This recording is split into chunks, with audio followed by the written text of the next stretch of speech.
It is Q&A time! Welcome to another edition of Q&A where I answer your guys' question on the old Instagram, so follow me on there and remember to like, share, subscribe if you like the video and get some merch. This is no time for Mario Kart, it's Q&A time. No.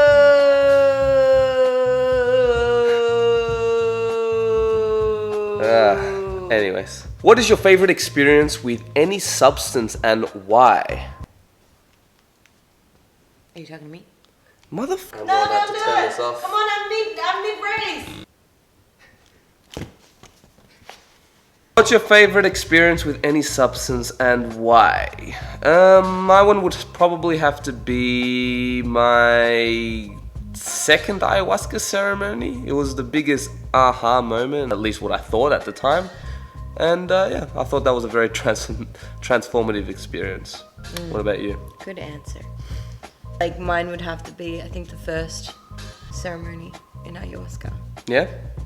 When I did a lot of self-healing, and that was like the most beautiful experience. I want to give a shout out to San Pedro though as well, so that one was also very profound and one of my very favorite experiences. So Matthias asks, how to have a healthy relationship, how to step outside of our own egos when it comes to a fight. So we've been in doozies of a fight, you could say.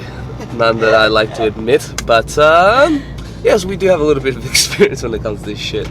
So how do you step outside your ego and how do you deal with a fight? It's a difficult thing to do in a relationship because it's someone you're so passionate about. Really hard to keep that in check and kind of step outside of yourself, especially when you're arguing face to face. When you're arguing face to face, it's like, rah, it's an overload. A good technique is, as lame as it sounds, breathe.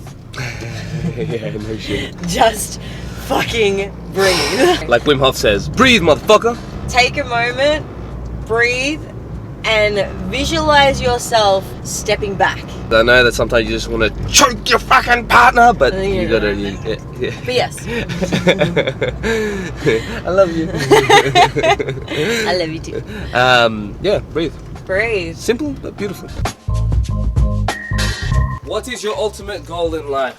My ultimate goal in life would be, first, just live a happy life. I mean, I'm happy now, but my ultimate goal is more to live in a world where money doesn't matter and I'm surrounded by loved ones and doing what I love. My ultimate goal in life is to minimize suffering and maximize joy and just be.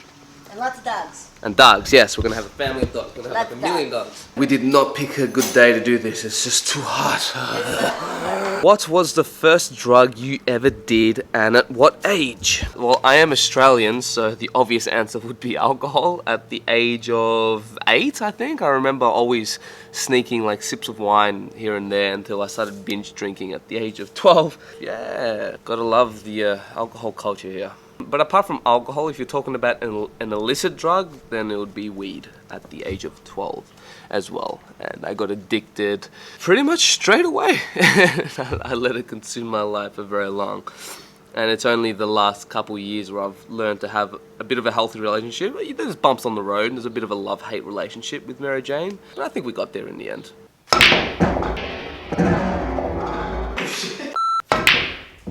Do you think astrology is real? I think it's a self-fulfilling prophecy, if that makes sense. I think where we are born and what time we are born in relation to like the star constellations definitely has to play a part because literally everything is dependent of each other. It's all relative.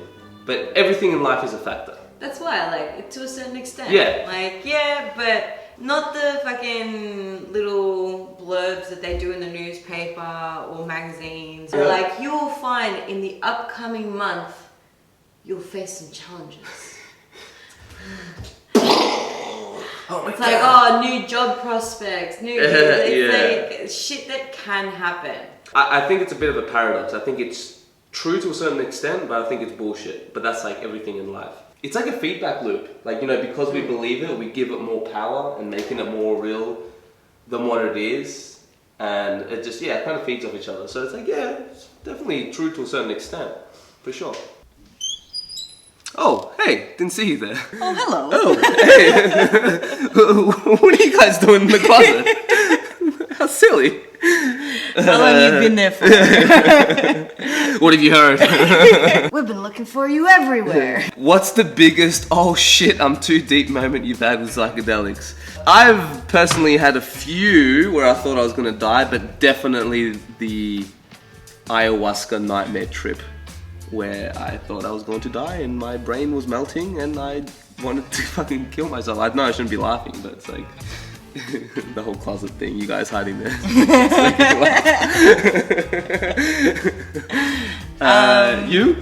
You haven't had those moments. I haven't had those moments. Lucky motherfucker. It's the worst feeling. You know that feeling where it's like, oh shit, I've gone too far, I'm never gonna be normal again. Yeah, I had a little bit of that moment the first time I did acid. The first time I did acid. Yes, acid. Just confirm. Yeah. Well, you went into like this timeless loop and you thought you were I was just dying constantly over dying and over again and again and again. It was Full on. yeah.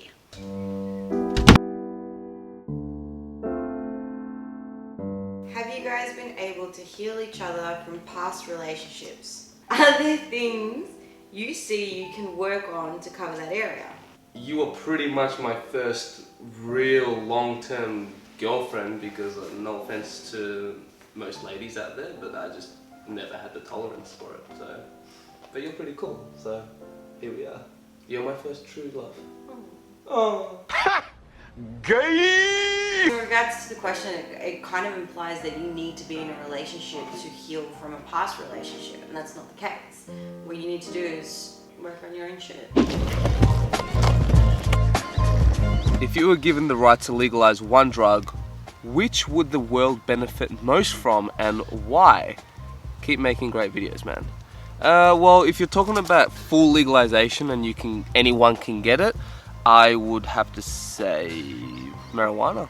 Yeah, it seems to be the one that doesn't have like huge risks to it, and it can help a lot of people with certain physical illnesses. So Yeah, I'd have to agree. Be marijuana. what has been the most difficult part of using psychedelics while in a relationship? I think the most difficult part is no matter what, even if you trip together, you guys you're not gonna have the same trip as each other. You want someone to experience it with you, the same thing. Doesn't happen. Also, I think one of the hardest things is when you trip and you have that desire, that need for your partner, and sometimes they're not there. And seeing your boyfriend lose his mind Oh, that too. and go into a hellish hole for 9 months. Yeah. And for me, I guess the only part that was difficult was seeing you kind of lose your mind on mushrooms a little bit. It's like, oh no, I broke my girlfriend. The whole seeing you go through that and thinking that I can bring you back and realizing that I can't is probably the worst experience ever, actually. Yeah. Why don't you explore more LSD? Well, my approach to psychedelics have changed completely and I don't wish to explore any psychedelics. But I guess why I don't want to particularly explore LSD is just, to be honest, the trip lasts for way too long and I feel like shit the next day. I don't get that afterglow effect, like this substance is cleaning my body like I have with other ones, like with mushrooms, San Pedro, ayahuasca. Yeah, it's just not for me, not my molecule. I don't take psychedelics recreationally. In terms of practically helping my life get better, LSD has just never done that for me, so. Yeah. Have you ever had an MDMA imposter substance or any bad experiences with MDMA? Well, because I haven't tested my MDMA substances in the past, which is why it's important to have a drug testing kit, link in description. I had one bad pill which just made me feel like absolute shit. But yeah, apart from that, they've all been pretty positive experiences. Ever going to meet Koi? Yeah, sure. One day when I eventually go to California, that'd be awesome. Love you, Koi. Beep, beep. Get away! Ah! Oh, hello. I didn't see you. This is our special guest, Barbie. What is it like to trip as a couple? We've already answered this, so go check the Q&A in the description box below. Health and growth or mindset and enjoyment? Like, of course it's important to enjoy and have fun and pleasure in life, but I definitely don't think that should be our priority. For sure. We've been sold that bullshit culture that, no, we should have pleasure all the time, watch TV, eat food. I would say health and growth. I think ultimately that's the most sustainable and the most important. Because health and growth will help with the mindset and enjoyment. So, win-win. Do you believe in the multiverse? Yes, I definitely do. Yeah, sure. What was your goal going into psychedelics and how has it changed since you started? Good question. I actually just recorded a video which I'm editing at the moment, or Why I Don't Trip Anymore. And I go a little bit into this, but I think like many of us getting into psychedelics, it's for exploring our psyche and self-discovery and all that kind of stuff. And yeah, my views have definitely changed. They helped to a certain point, but it's like training wheels. They can only give you a glimpse of enlightenment which cannot be sustained, I don't believe. Well, because the only time I really do psychedelics is with an intention. So when I do psychedelics, it's mainly for self-development and growth. Experience as well, because, you know, with every experience you learn something. So you think that psychedelics can still help you if you go back again and again and again? Oh. No, I do not think that. The real work is here in this reality, you know, because psychedelics, I think, can be a lot of spiritual masturbation, in a sense. It's like, you think you're getting healed and you're doing the work because you're having such a tough experience and you're facing your demons and your trauma, but it's like you got to integrate that shit in everyday reality, and that's really where the work is, and this is why I don't wish to return. A lot of people do it, like they think they're doing it for self-development and learning lessons and all that. In reality, most of them are doing it because it's an escape from this reality. If psychedelics didn't give you the pretty fractals and pretty colors and stuff like that, people would not be going back. Yeah, the feel goods, people would not be going back as much. But anyways, if you wish to continue exploring psychedelics, go ahead. This is just my subjective experience. Some people get triggered when I say this stuff, and then if you are getting an emotional response from what I'm saying, then yeah, maybe it's something that you should look into. To each his own, man. To each his own, man. Different strokes for different folks.